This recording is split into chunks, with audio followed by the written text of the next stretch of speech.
We are on class number 6. This series is going by very quickly for me, and I'm really enjoying it. But we certainly have several more classes, about 5 more, including tonight, and I hope you'll continue to come and join us as you can. Tonight, I had told you last week, I couldn't remember if it was Genesis 1 through 11 or Jesus, and I think I told you that it was Jesus, but we're going to talk about the case for Christ next week. But this week, as you probably noticed, has been on the PowerPoint, is going to be the reality of Genesis 1 through 11. And what we want to do with this subject in kind of 2 or 3 sections is to talk about, number 1, how we can know that Genesis 1 through 11 is historical and not mythical, which is what many skeptics are trying to tell us, is that the true Bible really starts at Genesis 12. And we're going to also talk about the compromise, or we would call it theistic evolution. Those who would take the view that, well, Genesis 1 through 11 are true, but that God actually used evolution in those chapters, particularly in the creation. So we're going to look at that as well, and then hopefully, time permitting, a few discussion questions that we'll get into as well. All right, let's get started. Genesis 1 through 11. Why is it that these 11 chapters of the Bible are often attacked and are said to be 11 chapters that are not legitimate, although the rest of the Bible is claimed to be? Why do you think these particular chapters have been attacked so much? Okay, good. It's really all about evolution. We're going to get into some of that tonight, about evolution. Before we do, though, let's talk about some ways in which we can be sure that Genesis 1 through 11 is in fact historical and not mythical or mythological, or however they want to put it. What are some ways, before I just go into this, what are some evidences we have, or ways we can be sure that Genesis 1 through 11 certainly did actually occur, and it is inspired just like the rest of the Bible? Mr. Mike? Okay, geological records, good. Geological records, absolutely. So we've got some evidences internally and externally when it comes to the Bible. Miss Barbara? The Hebrew word yom. Okay, good. We're going to talk about that one. The Hebrew word yom is going to be involved in that as well, absolutely. Having to do with the word day there in Hebrew. What about outside of those internally? What would lead us to believe? Let me put it this way. Maybe this will kind of help push you along. From Genesis 12 all the way through the New Testament, for all of that to be legitimate, why must Genesis 1 through 11 be legitimate? If all the rest of the Bible is factual, verse by verse, why would then, of necessity, Genesis 1 through 11 have to be factual as well? Exactly. It would be inconsistent. That's exactly right. All right, let's look at some reasons. Let me give you 5 reasons why we can be sure that Genesis 1 through 11 is historical and not mythical. Number 1, very simple and basic beginning here. The style and syntax matches that of chapters 12 through 50. What do we mean when we say that? Style and syntax. What does that have to do with a writing? Okay, good. It's written by the same person. It's not like Genesis 1 through 11 is just a completely different type of sentence structure, a completely different type of writing and style there. It absolutely matches and corresponds very evenly, not only by the chronological story, but also in the way that it is written, in the sentence structure. You know, when you get into books of the Bible and you're trying to decide, for example, the book of Hebrews. Who wrote the book of Hebrews? Not altogether certain. We're not altogether certain. But the ways that they kind of give their suppositions as to who they think wrote that book is by doing what? Why do so many think Paul wrote Hebrews? Because, yeah, some of the sentence structures and syntax, it matches, and the references to Timothy, and there are things and clues within the text that kind of help you see who the author is. And while we can't nail it down for sure, there are those who believe it's Paul, some Luke, some even believe it was Apollos or Barnabas or someone else. But that's neither here nor there. But for our study, Genesis chapters 12 through 50 and Genesis 1 through 11 certainly go hand in hand in that structure. There's no discrepancies there, so that certainly would not take away from the possibility of it being a reality. What about this one, though? Christ referenced the material in these chapters. Right? If the rest of the Bible is absolutely true, and Jesus references things that happened in Genesis 1 through 11, what would that by necessity mean? Has to be true. Has to be true. It wasn't just made up. It wasn't just added on and just some kind of myth. Let's look at a few verses. Maybe some volunteers. Can I get 3 volunteers to read? If you'll raise your hand, I'll assign you one, and we'll just knock these out. Mr. J.D., Matthew 19:5, if you're willing. John Lee, chapter 23 of Matthew, verse 35, the second one there. And then 24:37 of Matthew. Who will do that one? Or read that one for us? All right, Larry, I saw your hand first. Matthew 24, verse 37. We'll have a few other verses later, so if you're still willing, hopefully that will continue to be the case then. All right, Matthew 19 and verse 5. And says, for this reason the man shall leave his father and mother and be joined to his wife, and the two shall become one flesh. Excellent. Jesus speaking here, talking to these Pharisees who were testing him about marriage. How is it that verse 5 is a reference to something in the first 11 chapters of Genesis? Why did we choose this verse? When God created woman, He said that she and Adam would become one flesh. Absolutely.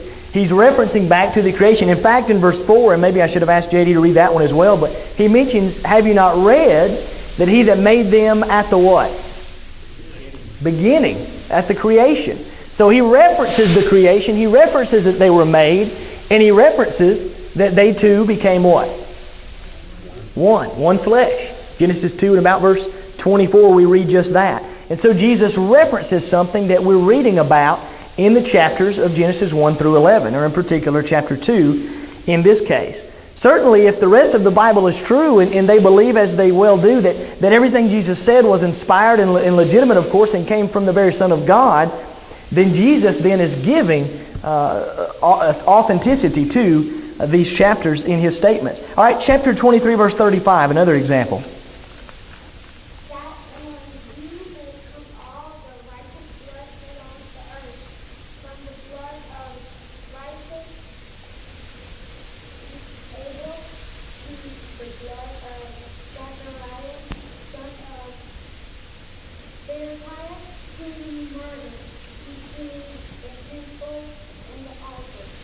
Excellent. That was probably the toughest of the 3 readings right there. Excellent job, though. Who does he mention there that's only discussed as far as the book of Genesis goes in the first 11 chapters? Abel. He's talking about Abel, right? What chapter is discussing Abel? What chapter in Genesis? It's not chapter 2. Keep going.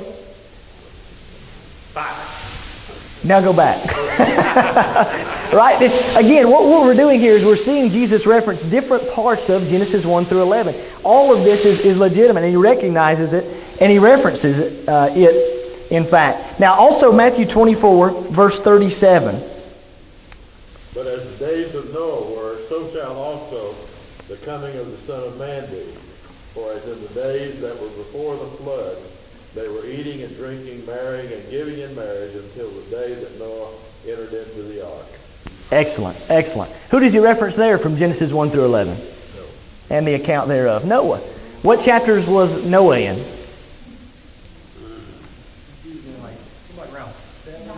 Yes. 6, 7, 8, 9. He begins to, there's a huge part of that that's in there. In fact, all the way through somewhat of even the end of 9. And then 10, of course, you've got some lineage, if I recall correctly. And 11, you have the Tower of Babel. But again, you see Jesus referencing in 3 different places, and many more we could mention. These are just 3 examples I personally chose to point out that Christ referenced these chapters, these events, not as being mythical, but as being historical, as being actual, factual events that took place. Let me give you another one. Number 3 here. The inspired writers, right, outside of reading about Christ here, the writers of like the Pauline letters and others, Peter, James, and all of those, they reference Genesis 1 through 11 as well. In fact, let's look at these. Let me get 3 more volunteers that are willing, and we're going to make an extra note about these particular 3 that make them unique, even aside from what Jesus already did. 1 Timothy 2:13, someone that's willing. All right, Carlos, and then Jinky, would you get 1 Peter 3:20? And then one more, 2 Peter 3 and verse 5. One more volunteer. 2 Peter 3:5. All right, Mr. Mike, thank you. All right, let's Let's get 1 Timothy 2, verse 13 first. For Adam was first formed, then Eve. Read verse 12 as well. I'm sorry. No, you're fine. I didn't say verse 12. 12 through 14? Yeah, do 12 through 14. Exactly, yes. But I suffer not a woman to teach, nor usurp authority over the man, but to be in silence. For Adam was first formed, then Eve. And Adam was not deceived, but the woman, being deceived, was in the transgression. Excellent. Now, I chose these particular examples that I'm giving you, these three, for a reason.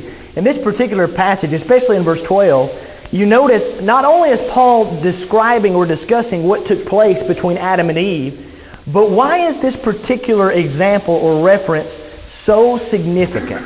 What is he doing with the story of Adam and Eve? He's using it for what purpose? Is he just referencing it? There's a purpose. Why does he mention Adam and Eve and what took place? What's the context of what was just read, beginning in verse 12? Teaching how man has authority and man came first. Excellent. It's about man and having that authority and the woman not to usurp that authority over the man. What would we call that? If we're talking about, if I'm preaching a topic and I'm preaching about the role of women in the church or the man over the woman, what do we call that biblically? That is, or we might call it sound what? It's doctrine, right? What do we mean when we say doctrine? Have book, chapter, and verse. Okay. It's teaching. It's part of the regulation. In other words, what Paul did here was in teaching doctrine, he used Adam and Eve. Do you see the significance of that? He didn't just blindly reference it, although that would be enough. He's using it to prove a point relating to doctrine. Right? In other words, if Genesis 1 through 11 are not true, then this is just hocus pocus. The teaching and doctrine based upon women, and of course some believe that to not be true apparently because they're doing it anyways and women are usurping authority. But we know that, of course, not to be biblically what is taught. The same could be said for 1 Corinthians 14, which is along that same principle. What about 1 Peter 3 and verse 20? Speaking of doctrine. Who once were disobedient when the patience of God kept waiting in the days of Noah, during the construction of the ark, in which a few, that is, 8 persons, were brought safely through the water. Excellent. Peter there, inspired writer, references Noah and the flood. And in fact, I know most of you, if not all of you, are very familiar with that passage. Verse 21 is going to tell us about what? Baptism. He's relating Noah and the events of the flood and showing how that was a type or a picture of what? Baptism. And baptism, he says in verse 21, also doth now save us. So not only is he referencing what happened in Genesis 1 through 11, or in particular Noah and the flood, but he's using it to talk about how to be saved, how to become a child of God. And baptism, washing away our sins, and the picture thereof. Are you seeing this very internal, strong evidence that Genesis 1 through 11 are in fact meant to be there, and they're used for purposes and teachings, and should even today. One more, 2 Peter 3 and verse 5, and then we'll move on. Who had that one? Oh, yes, thank you. For this they willfully forget, that by the word of God the heavens were ablaze, the earth standing out of water and in the water, by which the world that then existed perished, flooded with water. Excellent. Very interesting passage. And I chose this one not necessarily for the doctrinal part, but just because I think it's very interesting in our subject. Verse 6 there, you see him referencing the flood. But verse 5 says that the earth was standing out of the water and in the water. What does that mean? Some of you have some other versions there. It's worded a bit differently, but what is he referencing there in 2 Peter 3 and verse 5? What do we know about the antediluvian world? What do we mean by that, antediluvian? Before the flood. What is that? What is the time before the flood? What was the world like? It never rained. Okay, it never rained, did it? Why not? Why was there no need for rain? Why were people living over 900 years in their age before the flood came? God furnished nourishment for plants and for people without rain. Okay. Coming up. Yeah. From Dew, instead of falling, Yeah. it was coming up. Absolutely. The mist from on the ground. But what was keeping, let me be more specific, what was keeping, say, things like UV rays from damaging? Okay, good. Water was surrounding the earth, right? There's plenty of biblical evidence for that what we call the water canopy. It was surrounding the earth, that layer of water. In fact, when the rains came, when you're just reading, you might not really catch what he's saying there, but when he says the heavens opened, the doors opened, it wasn't just that clouds were pouring out rain. That water canopy, the picture seems to be, was released onto the earth. And it absolutely covered it over a period of 40 days and 40 nights. And so in 2 Peter 3:5, Peter references how the earth was before the flood occurred. And of course in verse 6 he mentions, thereby the world was perished, being overflowed with that water. The earth was in and out of that water. Very, very interesting text there, I think. But again, what we're looking at is these references back to Genesis 1 through 11. Any comments or thoughts or questions so far? I'm moving quickly and I don't want to overlook anyone. All right, number 4. The fall of man. If Genesis 1 through 11 is not legitimate, if it's not historical and factual and inspired, the fall of man would not be real. I think a lot of times when folks just kind of adopt these views, they don't really think it through. They don't really think about the consequences to take such a view. If you take out Genesis 1 through 11, then there is no fall of man. What does that mean? That sin didn't enter the world by Adam and Eve. None of that took place. You see the implications. And kind of coupled with that, number 5, and finally, the seed of woman, Genesis 3 and verse 15, the seed of woman came through who? The very first man that was ever created. Adam. The seed of woman, Genesis 3:15, you remember the seed and the bruising of the heel and the blow or the crush to the head. What is that seed, or who is, I should say, that seed of woman that's being prophesied about in Genesis 3:15? Christ. That prophecy is not legitimate. It's not factual. It's not inspired if you take out Genesis 1 through 11. The seed of woman didn't come through Adam because Adam never existed. It's not true that he was ever there to begin with. You're talking about some serious implications when you try to take Genesis 1 through 11 out of the Bible. And of course in Matthew chapter 1, when you actually see the lineage of Christ, right, he talks about the generations and he goes all the way back to what man? To Adam. All the way back to Adam. And so you get the idea. So we can't take Genesis 1 through 11 out. But I think for the most part, that's not really a problem in the Lord's body. I don't really see that a lot, personally, at least in my experience. I know it's not very much. But I don't see much of that going on right now. What I do see infiltrating the churches is this idea of kind of compromising that Genesis 1 through 11 is true, but God fit evolution into that picture, or into Genesis 1 through 11. And there's a lot of good brethren that are buying into this and believing it, and we're going to look at why. Let's talk about theistic evolution. Before we get into the theistic evolution or the compromise, let's identify what we mean by evolution. And I think we all understand this, but what is, somebody in your own terms, what is evolution? I mean, you hear it all the time, but what in the world is it really? You said it 2 weeks ago or 3 weeks ago. It started from one little speck and developed from there. Okay, good. You got that big bang, right? And they talk about this little amoeba or this little tiny microscopic thing, and then everything just came from that over time, right? The technical definition, at least the one that I found, was put this way. Evolution is the change in the gene pool of a population from generation to generation by such processes as mutation, natural selection, and genetic drift. Now, we're not going to dive into those particular 3 aspects of evolution, not tonight anyways. But evolution ultimately says that mankind came from what? Yeah, exactly. Just these ape-like creatures that were before us. And so through time, the genetics changed through natural selection and adaptation and all of these things, and eventually we came about to be. Now, how much time is needed for evolution, as it's taught, to be able to take place? Millions and millions, even billions of years are required. How old do they say that the earth is currently, by the way? And I've heard there's some different numbers, but how old do they think Earth is, evolutionists?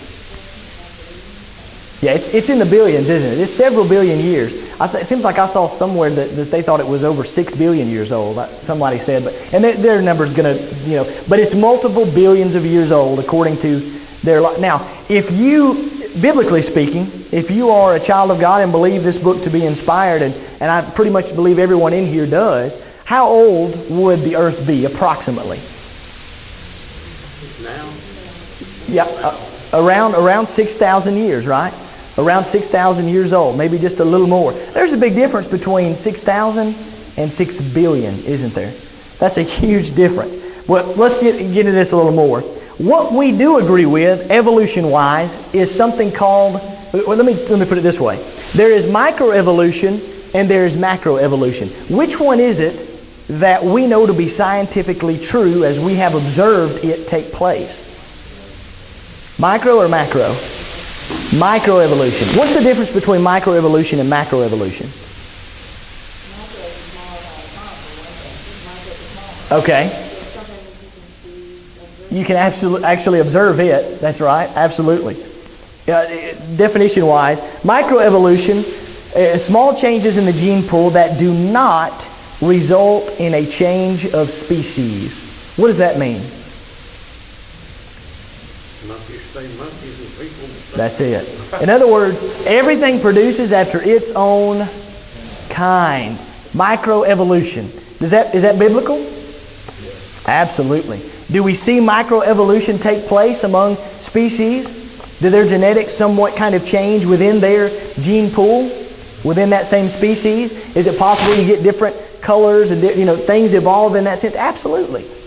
But have you ever seen two animals, or rather a species, two animals of that same species produce another species? Or two species get together and create a different species? We've never observed that. That is macroevolution. Now Kentucky doesn't count. We don't. There are sorrel mules in Kentucky that you take a sorrel mare, that's a horse. Okay. Pair her up with a jack, and they'll come up with a sorrel-colored mule-looking thing. Okay. But is that a different species? But I see what you mean. You can kind of. You can get on the edges of it, but you can't. Right. Yes. Those two, no matter how well, we'll go to that detail, but those two would never create a lizard. They would never create a zebra. A cow, that's right. That's what macroevolution is. And this is the false aspect of evolution. Large changes in the gene pool which do result in a change of species. This is where we have the issue. This is where you need billions of years, and this is where people try to insert macroevolution into Genesis 1 through 11, in particular Genesis chapter 1, in the creation. All right, let's turn back to Genesis 1, and we're going to stay in Genesis pretty much for the rest of our study, for the most part, with one or two exceptions.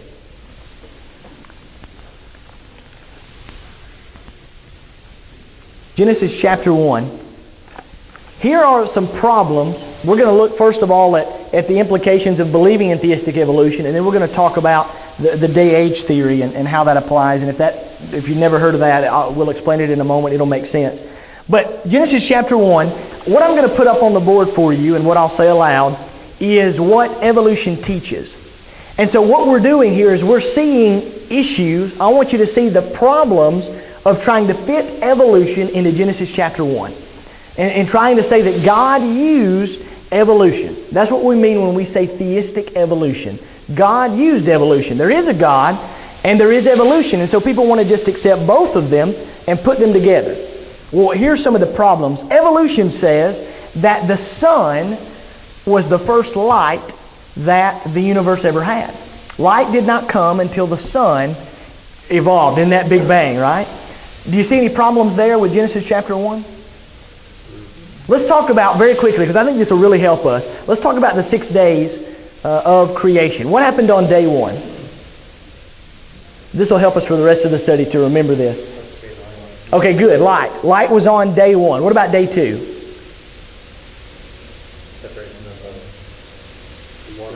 Good. Separation of the waters. And what's that King James Version? It's an F word. What does he say? What does he call it there? The firmament, the skies, the heavens were made in that sense. So you've got the firmament, the division of the waters on day 2, light on day 1. What about day 3? Good, plants. You've got the plants, grass, trees, those kinds of things. Day 4. Good, sun, moon, stars. Day 5. Birds and fish. Good, birds and fish.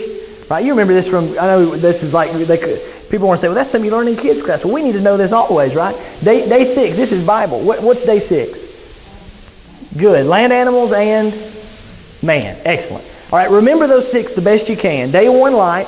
Day 2, the firmament, the division of the waters. Day 3, flowers, plants, grass, trees. Day 4, the stars, sun and moon. Day 5, birds and fish. Day 6, land animals and man. Now, keep those in mind, because what we're about to do, if you remember those or close to it, will really help to make this a lot simpler to explain. So, number 1, evolution says the sun was the first light. Now, knowing the days of creation, is that biblical? Genesis chapter 1. No. Because again, we just said the sun came on what day? 4. What day did light come? 1. Day 1. Excellent. So right off the bat, we try to put evolution into Genesis 1, and we've already got a major conflict when just referencing light. Light was created before the sun ever was here, at least 3 days before. Genesis 1 and verse 3, God said, "Let there be light," and there was light. Genesis 1:16 is your reference to sun, moon, and stars there on day number 4. Let's keep going. Reference these rather quickly. Evolution says that waters seeped from the interior of the earth over time to form the oceans. Okay, the land, the earth was physically already here, in the interior, from the center of the earth, apparently the waters just kind of came through, and evolution brought about the oceans in that way. Which came first, land or water? Water. Question. Now, it's kind of a tricky one. Think about it for a minute. When did God create water? When he created the heavens and the earth. Well, when he I don't know what the right word is, but when he did separation, when he more defined the landmass, I'm not sure. Okay. He divided. We know that he divided the waters on day 2. But if he divided the waters on day 2, what does that imply about the water? It was already there. The inference is it was created on day 1. It doesn't say that, but it does say in Genesis 1:2, the earth was without form and void, and darkness on the face of the deep, and the Spirit of God moved upon the face of the waters. The very first thing God created was the waters that were there. He had not formed them or placed them in the spherical earth yet in that sense, but the waters were there. Very, very interesting to me. As I was thinking about that, where did water come into the picture? It was kind of just initially there. God created it, of course, but He doesn't describe necessarily the creation of it. It was there, and He did so. So, water seeped from the interior of the earth after the land was already there. Again, you've got major problems, biblically speaking. Number 3, the first life forms, evolution says, were marine organisms. Not necessarily animals, but the first living organisms were in the ocean. All right, biblically, is that accurate? What was the first living, or were the first living organisms in the creation? Plants, good. I was expecting somebody to say animals. Good, plants, excellent. Plants on day 3. Those plants and living organisms came before the marine life, before the animals in the waters, the fish and such, on day 5. All right, number 4. Birds, evolution says, came before insects and reptiles. What day were birds created, according to the Bible? You'll remember this by the time we leave, won't you? Birds were made on day 5. Excellent. And reptiles, insects, creeping things were made on day 6. Again, all of this is out of order. All of this contradicts Genesis 1. Macroevolution, this idea of things changing and having different species. Look at just a few. We won't look at all those, but Genesis 1 through 11. Not 1 through 11. 1 verse 11, I should say. Genesis 1 verse 11. God said, "Let the earth bring forth grass, the herb yielding seed, the fruit tree yielding fruit." What are the next 3 words? After his kind. Right, there it is. Microevolution, sure.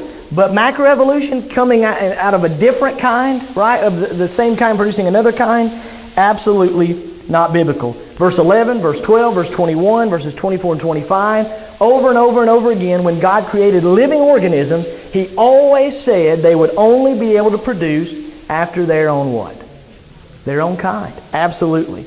Evolution certainly does not teach such. Of course, we are descendants from ape-like creatures, evolution teaches. Genesis 2 and verse 7 says that we're created from what? We were created in the image of God. And what did He literally take to form us? The dust, the dirt of the ground. What you turn back to? Genesis 2 and verse 7. Nothing about dirt and apes seemed to be similar there. Quite a difference. And then number 7, evolution took billions of years. Genesis 1 verse 31, I have listed up there. Genesis 1:31. After each of the days, you notice, probably have noticed anyways, that He says that the what and the what were the first day. The what and the what were the second day. Over and over again, what does He say at the end? The evening and morning. Evening and the morning were that particular day. All right, as we kind of conclude this lesson here, the final thing I want to talk about is this idea of, right here at number 7, is putting billions of years in the first chapter of Genesis. Because in order to do that, in order to suggest that, what they say is, it's called the day-age theory, is that each day was not a literal 24-hour period. It was, or had between them millions of years. Okay? Number 1, the problem with that is, we just noticed, that the evening and the morning were each day. Why would they say evening and morning?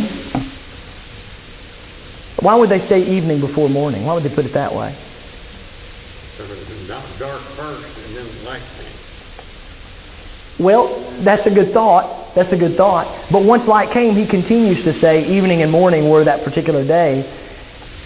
Pretty much everyone in here, almost everyone in here was in the Bible class. We talked about this actually in Larry's Bible class. Y'all better remember this. Why would they put evening before morning? How would we put it? We would say morning and evening. Why would they say evening and morning? They started in the evening. Remember, what time did their day begin? That's right. They started in the evening, didn't it? 6 o'clock in the evening instead of 6 o'clock in the morning like we would.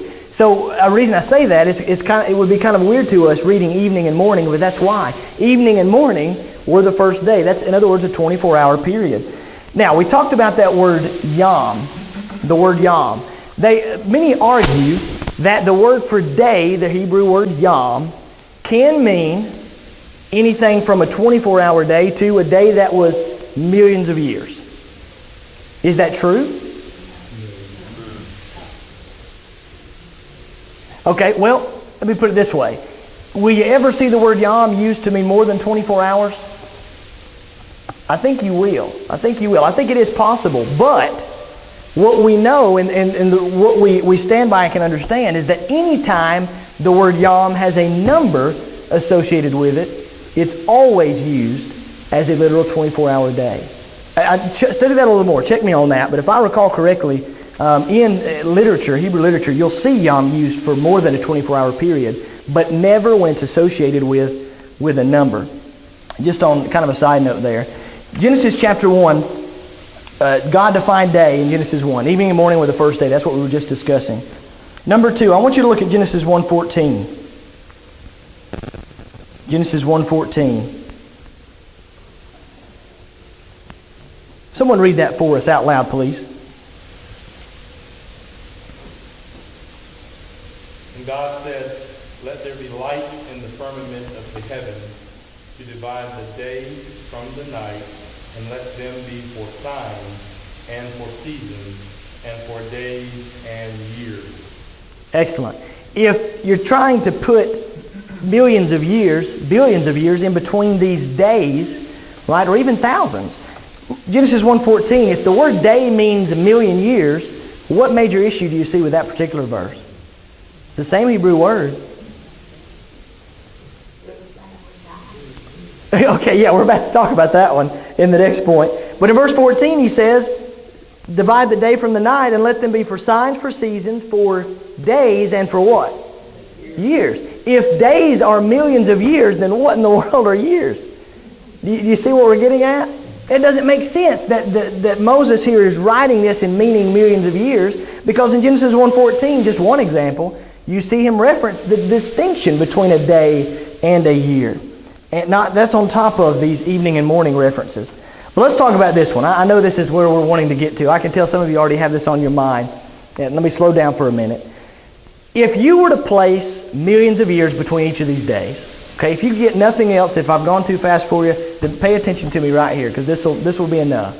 Genesis chapter 1. If you were to insert millions of years between each of these days, what major problems arise? Think about your days again. When did it change? Is what my question would be. When did a day change? Did a day change from millions of years to one day and one night? Sure, that would be a great question. When did it change? When all of a sudden did the day have a different meaning? And they would say, of course, that it only meant that here, and then the rest of the time it means regular days. But well, you wouldn't really have anything to connect to what would constitute evening and a morning cycle in that regard. yes, You don't have anything to calibrate that when if you're going to assert on the one hand that this means all these expansive, this day is an expanse of years, then how do you now come back and redefine what is an evening and a morning? You won't be able to do it logically. absolutely. Absolutely. Evening and morning, how do you explain that? How would a million years be an evening and a morning? That just doesn't even logically fit. But think about this. Let me narrow this down a bit more so that you're on the same page with me. Think about your days again. Let's say day number 3 there. Day number 3, you have flowers, plants, grass, trees. What do those plants, grass, trees, and flowers need in order to survive? They need sunlight. When was the sun created? Day 4. Where are we going with this? How they survive. Thank you. We're just making sure you're paying attention. If between day 3 and day 4, between the creation of flowers and trees and grass and the sun was millions of years, what had to have happened to every one of those plants that were created? They would have died. They absolutely would have died. Furthermore, how do plants reproduce? Seeds inside them. Okay, seeds and... Well, that's how they... Yeah, that's... But that would be related to the sun. Insects, or what's that P word? Pollination. Pollination. What do plants need in order to reproduce, to pollinate, to spread their seed? They need insects. They need bugs, right? They need bees. They need those things.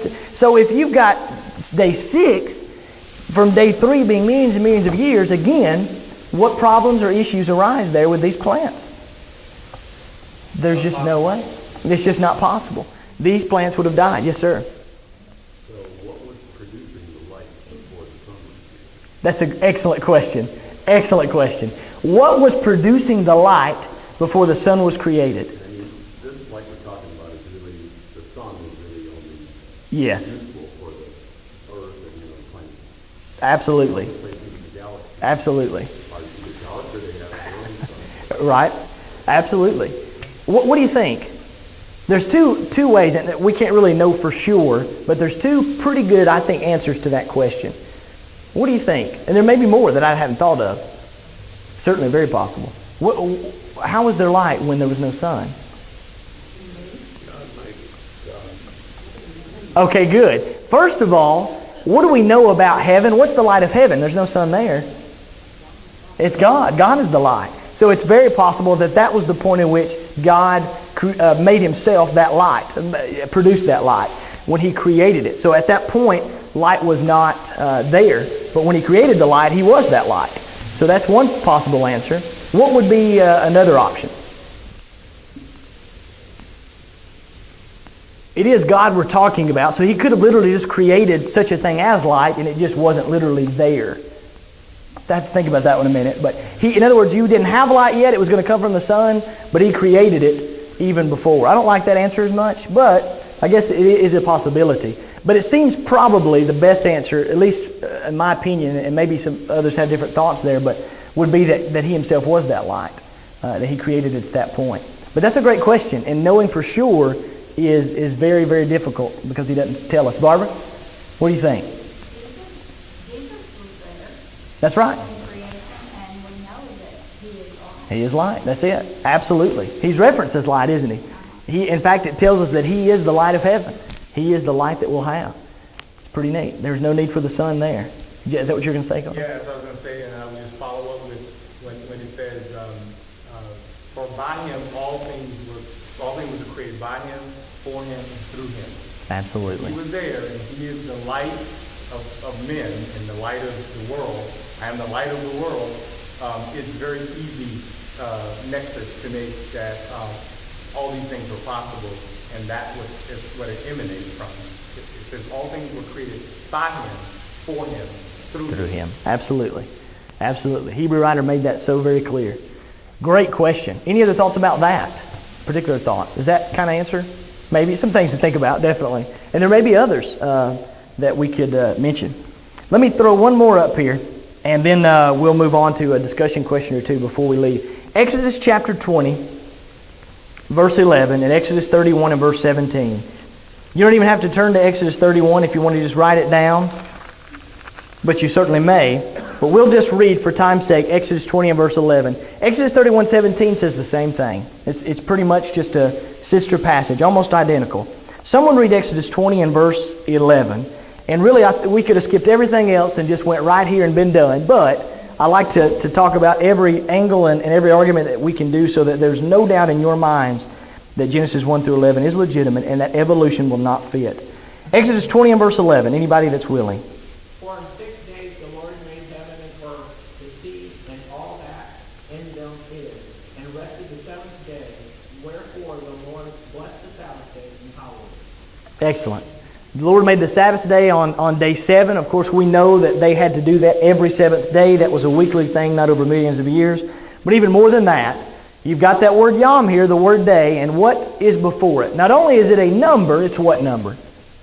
6. In 6 literal 24-hour days, Exodus 20 and verse 11, and chapter 31 and verse 17, God created the world. I don't know how you get around that one. I've never heard someone get around Exodus 20 and verse 11. It's pretty clear right there. And that's not found in Genesis 1 through 11. That's part of the Bible that these folks claim that they do believe is inspired and accurate. Any other thoughts before we move on to some discussion? Carlos? Yeah, I like just where we read, how it says in the 8th verse, remember the Sabbath and keep it holy. We went on down there, and then he starts talking about the commandment. And I was just looking at this real quickly. Everything in that passage is, there's nothing in there that's figurative. Nothing, these sins are, thou shalt not commit murder. That's a literal thing to do. And so there's nothing allegorical. That's a good point. Anything about anything in this scripture. So why would we suppose that we could, look at here and start looking at days or something? That's a figurative. Say, well, but that is allegorical. Absolutely. You can't do it. That's a great point. When you're in Revelation and you're talking about some of these symbols, you can, all of this being, like for example, the 144,000. People say that's a literal 144,000. Well, that's interesting because everything around it, the males, the virgins, the lamb, all of that's figurative. So why would 144,000 be literal amongst all this figurative language? That doesn't make any sense. The same logic is true here. Everything here is literal. Excellent point. So why would we say that 6 days is figurative for millions and millions of years?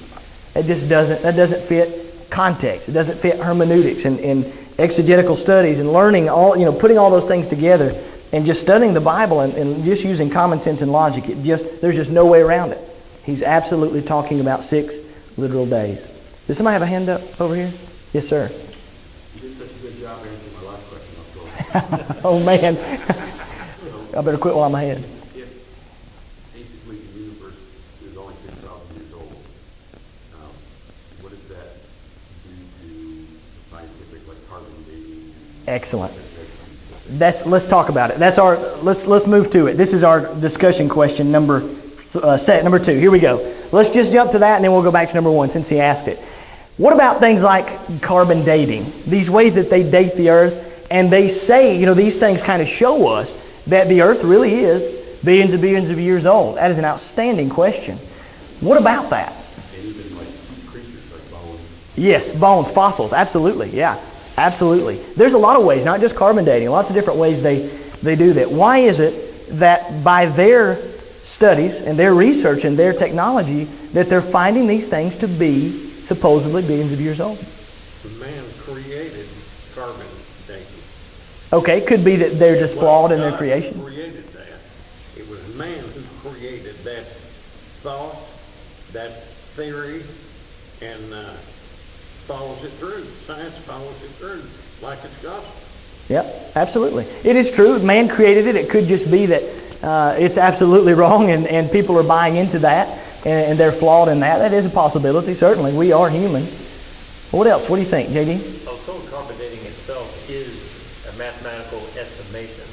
And the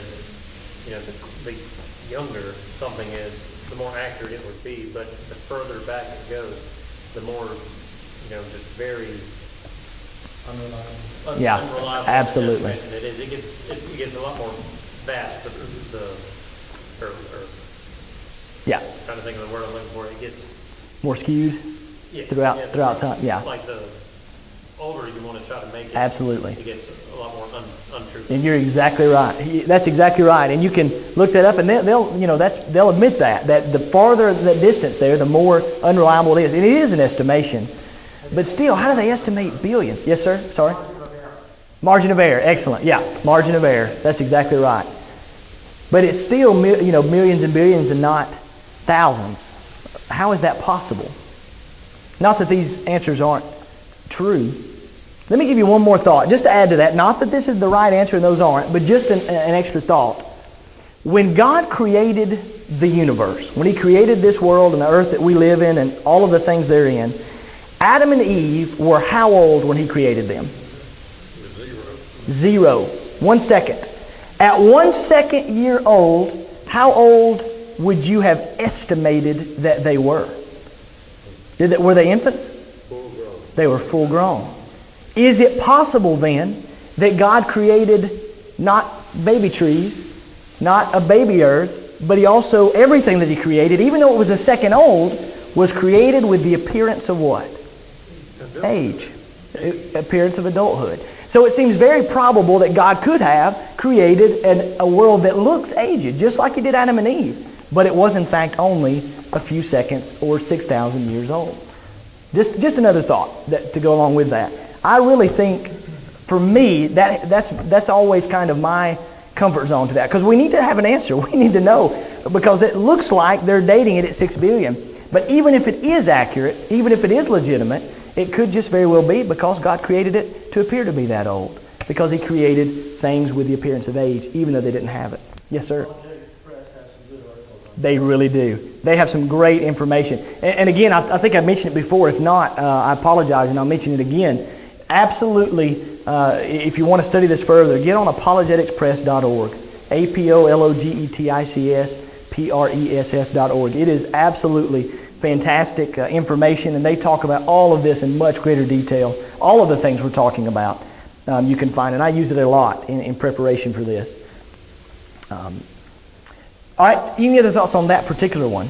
Excellent question. One thing. Yes, sir. And I may be a little bit off base on this, but when we start talking about time is, it's just like a lot of things. Time in and of itself is not ethereal. It is relative. And so anything that we use to measure time is not an absolute marker of time. I think Einstein sort of suggests that to us, in certain places in his theory of relativity. Mm-hmm. That kind of. So it's sort of otherworldly as it seems, and sort of it's really not truly and absolutely absolute. And so, yes. And since that's true, then we have to say, well, what else does that imply when we go to start to measure time? by what tools we use. We're not able to really put our fingers on time in the way that a evolutionist or a theistic evolutionist would suggest that we have to for purposes of reliability. Exactly. Absolutely. That's a really good point. Absolutely. Absolutely. One final, our time is just about up. Let's look, just number one here. Let's end with one final thought here, because I think this is important only because it is a very big argument that is used, a verse that's used to argue for theistic evolution. And let's address this and be done. Some use 2 Peter 3 and verse 8. To the Lord a day is like 1,000 years, and 1,000 years a day. Why does 2 Peter 3 and verse 8 not or cannot be used as a reliable argument to support that the days in Genesis 1 are that many years? Because a day to the Lord is like 1,000 years. Why does that not fit? You can turn to it if you like. 2 Peter 3:8. Especially to see the context. That's right. Good. It says it's like. It's in school you learn that if it's a like or as is used, it's called a what? Simile. A simile. Not. It's a comparison. It's not necessarily saying it's true. Be not ignorant of this one thing. One day is with the Lord as 1,000 years, and 1,000 years as one day. What's his point there in that context? Time has no meaning to God. That's right. Time doesn't. That's exactly right. Doesn't mean anything to God. If you're talking about the destruction of the world, which He is, and when the Lord's going to come again and those kinds of things, you say, well, it's been 6,000 years. What's He waiting on? What's Peter's point here? 6,000 years to God. That seems like a lot to us, but to God, how long is it? That's nothing. He's eternal, right? How long was God here before He created us? Time didn't exist. I don't know. He's eternal. It's hard to fathom that, but that's his point here in 2 Peter. He's not literally saying that when God says a day, He means 1,000 years. Again, if you really applied that to all of the Bible, it would be a very interesting study, I believe. All the days that were there, and when He says years, what does He mean by years? So you get the idea, I believe. Any last minute thoughts or concerns? Yes, ma'am.